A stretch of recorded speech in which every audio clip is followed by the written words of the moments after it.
meu nome é Letícia, sou coordenadora do time da consultoria tributária do Molina Advogados e hoje vou falar sobre 5 dúvidas comuns envolvendo a cobrança do IPTU. Antes de falarmos dessas questões, é preciso lembrar que o Imposto Predial e Territorial Urbano, o famoso IPTU, é um tributo municipal. Por isso, para entendê-lo, é fundamental observar a legislação de cada cidade.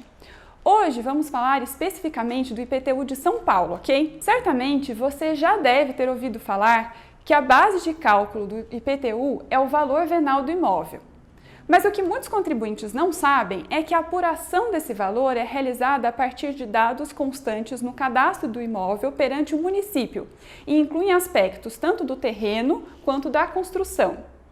Como exemplo dos fatores relacionados ao terreno, podemos citar, entre outros, a profundidade, que é calculada a partir da área total do terreno dividida pela testada, o tipo de terreno, que poderá ser, por exemplo, de esquina, de fundo ou interno, e o valor do metro quadrado do terreno, que é fixado pela lei de acordo com o SQL do imóvel. Já em relação à construção, merece destaque o fator de obsolescência, que está vinculado à idade de cada prédio e corresponde à diferença entre o exercício do lançamento e o ano de construção. A ideia aqui é refletir no cálculo do IPTU a depreciação dos imóveis, reduzindo o valor da construção ao passo que o imóvel se torna mais antigo. O valor do metro quadrado da construção também é um fator importante para o cálculo do valor venal do imóvel e pode variar de acordo com 2 aspectos: o padrão de construção e a localização do imóvel. Vale lembrar que no município de São Paulo nós temos 3 subdivisões da zona urbana, sendo a primeira a mais próxima do centro, que abarca regiões mais valorizadas, a segunda subdivisão intermediária e a última a mais distante do centro e onde verificamos o valor do metro quadrado mais baixo. Para se ter uma ideia de como essa questão funciona, basta lembrarmos que 2 imóveis com o mesmo padrão de construção podem ter valores de metro quadrado totalmente distintos, caso um seja próximo do centro e outro em uma região mais distante da cidade. Essa variação também poderá ocorrer entre imóveis de uma mesma rua, por exemplo, e, portanto, na mesma subdivisão. Basta que os tipos de construção sejam distintos. Em regra, o valor do metro quadrado é atualizado ano a ano, mas ele pode sofrer modificações substanciais, como a que foi promovida pela Lei 15.889 de 2013.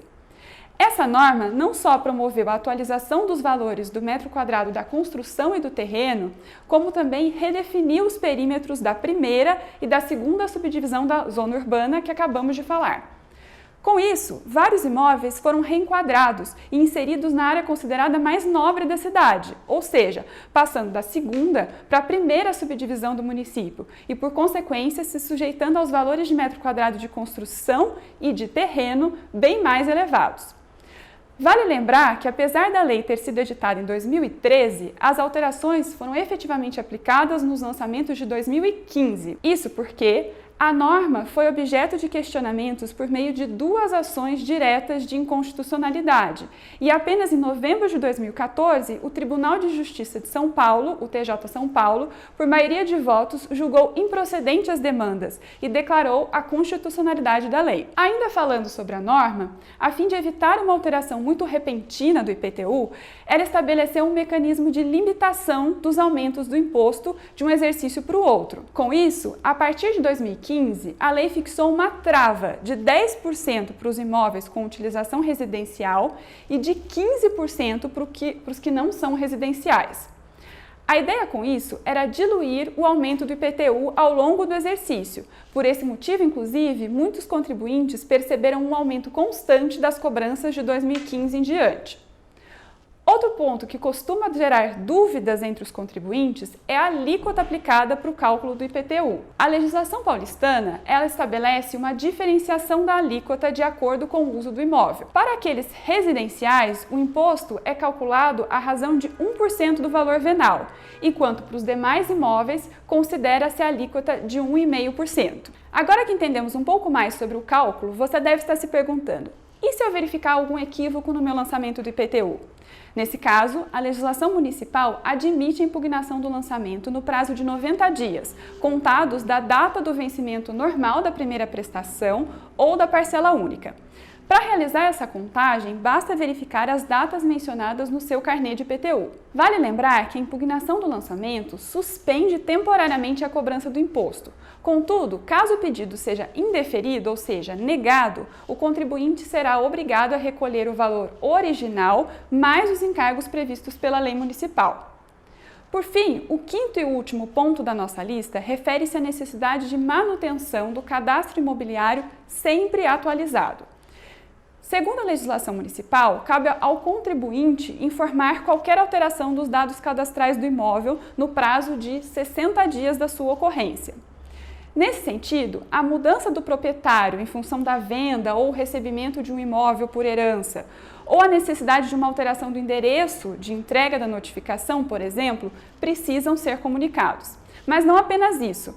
Mudanças dos dados avaliativos do imóvel, como alteração da área construída, uso do imóvel ou padrão de construção, também devem ser informados. Além da possibilidade de aplicação de multa pelo descumprimento dessa obrigação, não podemos esquecer que a Prefeitura de São Paulo também poderá realizar lançamentos complementares de IPTU para os últimos 5 anos. Por exemplo, se você realizou uma reforma sem atualizar o cadastro imobiliário e a Prefeitura verificou a existência de uma área construída maior que aquela anteriormente considerada para o cálculo do imposto, ela poderá realizar novos lançamentos de IPTU de caráter complementar. Como havíamos mencionado, esses são alguns pontos importantes sobre a cobrança do IPTU na cidade de São Paulo.